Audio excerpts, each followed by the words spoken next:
હિન્દીની મજા જો. હા, હિન્દી ગજબની ભાષા છે. એક તમને અછાંદસ રચના કહું. એક ગંજે કે સર પે દો ही बाल बचे. રાજાભાઈ,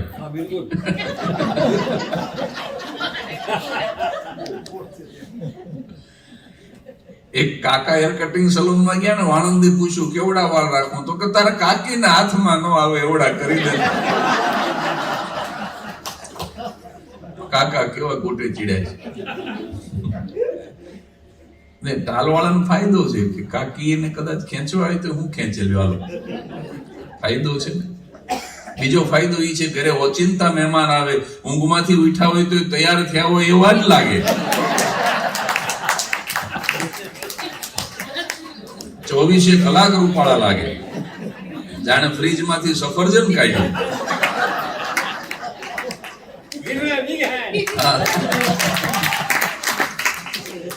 આ મારી રમૂજ એવી હોય કે એમાં હું જેની વાત કરતો હોય ને એ તાલી પાડે. એનું કારણ શું છે તમને કહું અંકલ, કે મનુભાઈ પંચોળી, આપણા દર્શક દાદા, આપણી સંસ્થા સણોસરા લોક ભારતી, એ દર્શક દાદાનું એક વાક્ય છે, એ હું કાયમ યાદ રાખું છું કે હાસ્યની અંદર રિયલાઇઝેશન થવું જોઈએ પણ રિએક્શન ન આવવું જોઈએ. એટલે એવી કોઈ રમૂજ નથી કરવાની કે કોઈના દિલને ઠેસ પહોંચે સાહેબ, પણ એવી રમૂજ આ અંકલે તાલી પાડતા હતા, ઓલા અંકલે તાલી. તમે વાત તમે ટાલની કરો ને, ટાલ વાળા તાલી પાડે ને તો એ નિર્દોષ હાસ્ય કહેવાય. અને આ મારા ગુરુ પાસેથી હું શીખું છું. મેં કીધું ને, મારા ગુરુ શાહબુદ્દીન રાઠોડ સાહેબ છે ને, એને મને એક જ વાક્યમાં ગુરુ મંત્ર આપ્યો છે કે સ્ટેજ ઉપરથી નીચે ઉતરી જજે, ક્યારેય તારી કક્ષાથી નીચે ન ઉતરતો. એટલે એક કક્ષા, એક લેવલ જાળવી અને અમે વાતો કરીએ છીએ.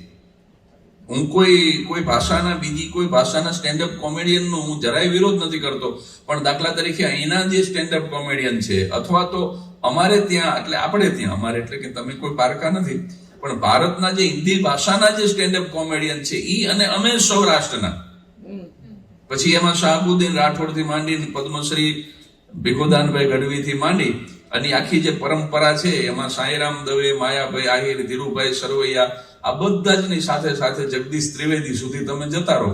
તો સૌરાષ્ટ્રના જે હાસ્ય કલાકારો છે ને સાહેબ, કઈ રીતે જુદા પડે છે. એક તો અંગ્રેજીમાં જે જોવા મળે છે એવી કોઈ વલ્ગારિટી અમારી કોમેડીમાં નહીં આવે.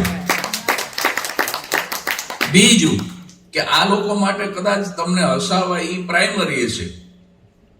કદાચ હિન્દી વાળા એવું કરી લે છે કે માત્ર હસાવીને છૂટી જાય એટલે કામ પૂરું થઈ ગયું, પણ અમે જે સૌરાષ્ટ્રના હાસ્યકારો છીએ, અમારા માટે તમને હસાવવા એ સેકન્ડરી છે.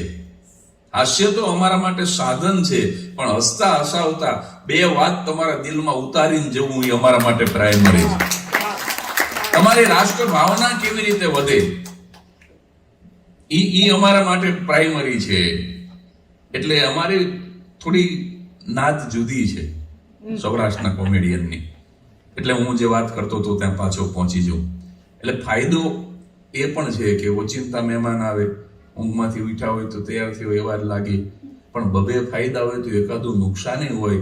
આ લોકોને નુકસાન શું કે મોઢું ક્યાં સુધી ધોવું એ નક્કી ન થાય. મોઢા ભેગું માથું ધોતા હોય, કારણ કે મોઢાની બોર્ડર નક્કી ન થાય ને. આપણને ખબર છે કે આનાથી આગળ છાંટા નહીં ઉડાડવાના. આ લોકોને તો મોજ આવે ત્યાં સુધી ચાલ્યા જાય ને. મારી બાજુમાં એક ટપુ કાકા રહે છે, આખા માથામાં એક બાલ નહીં સર, હમ ખાવા બાલ નહીં. અને હેલ્મેટ નો કાયદો આવ્યો ને કાકાને ફાયદો થયો. આખું માથું કાળો રંગી નાખ્યું, પાછળ ISI નું સ્ટીકર મારીને નીકળ્યા. બોલો, જેટલા પોલીસ જોયે કાકાને સેલ્યુટ મારે, બડી ચમકીલી હેલ્મેટ પહેરી. હમણાં એક ગયા ભાદરવામાં તો મારો પાડોશી કાગવાસ ની અંદર હેલ્મેટ પહેરીને કાગવાસ નાખે. બોલો, છાપરે હેલ્મેટ પહેરીને. મેં કીધું એલા ભાઈ, કાગવાસમાં હેલ્મેટ ન હોય. મને કે બાપા બહુ ગરમ સ્વભાવના હતા. મને કે કાગડો થઈને આવ્યા તો બીક લાગે છે કે ચાંચ મારીને જતા રહેતા. ના નહીં, હેલ્મેટ પહેર્યું હોય તો હવે બાપાએ લડી લે, હું લડી લઉં. આ બાજુની અગાસીમાં મેં જોયું ને એનાય બાપા ગુજરી ગયેલા. એ રીતે આમ કાગવાસ નાખ્યો, પણ એક કાગડો આવે ને. બહુ દુઃખી થયું, બાપા કેમ નહીં આવતા હોય. 15 મિનિટ પછી બાપા આવ્યા. તમારે સારું છે, અહીંયા પિતૃને વિઝા જ નથી આપતા, તમારે કઈ મગજ મારી જ નહીં. બાપા કેમ નહીં ઉતરતા હોય. એમાં 15 મિનિટે એક કાગડો આવ્યો, આમ ચક્કર ચક્કર ફરે, લેન્ડિંગ ન કરે. દીકરો બહુ દુઃખી થયો કે બાપા કેમ આવ્યા તો એ ઉતરતા નથી. 15 મિનિટ પછી એનું ધ્યાન ગયું, એની બા બાજુ ઊભા હતા.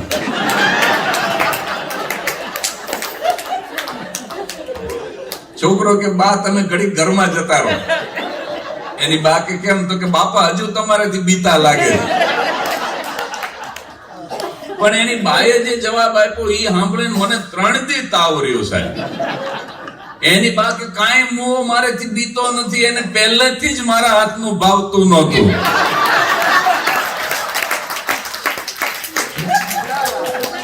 અને સાહેબ અહીંયા જોક પૂરી નથી થતી. આ જોક તો હવે પૂરી થશે.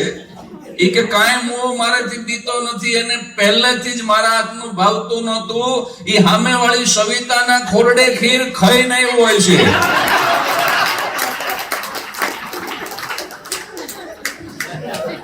સાહેબ જિંદગી જીવી છે પણ આ રીતે નથી જીવી.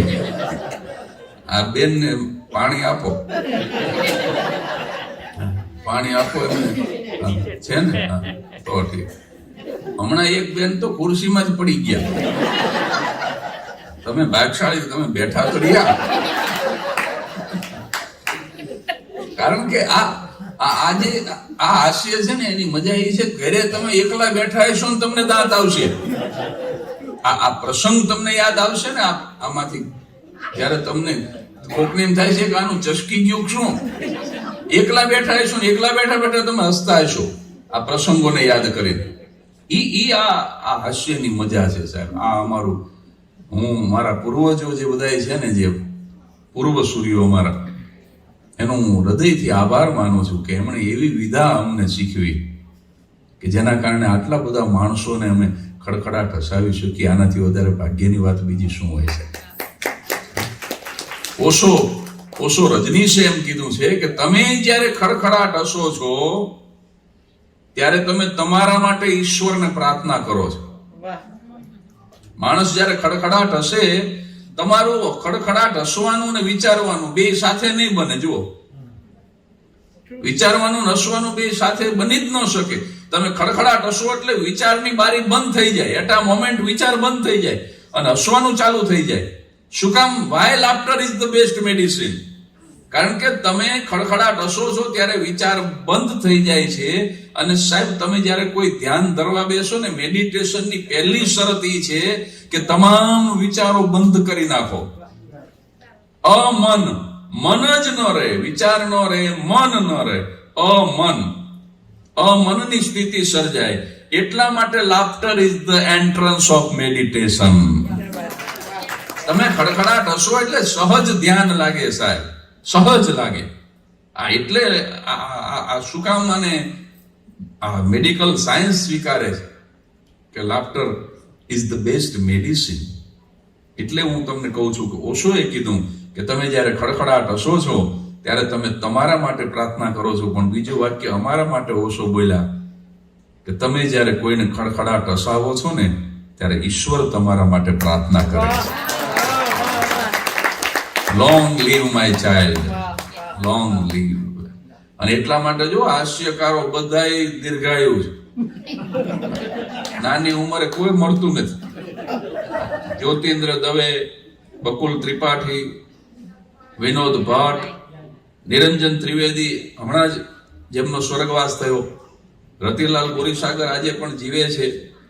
આ બધા જ જો દીર્ઘાયુ હાસ્ય કલાકારો લ્યો તો બધા દીર્ઘાયુ. કોઈ નાની ઉંમરે કલાકારે નથી મર્યો. ઈશ્વર તમારા માટે પ્રાર્થના કરે કે તમે લાંબુ જીવો, સમાજને તમારી જરૂર છે સાહેબ. ક્યાં બાત.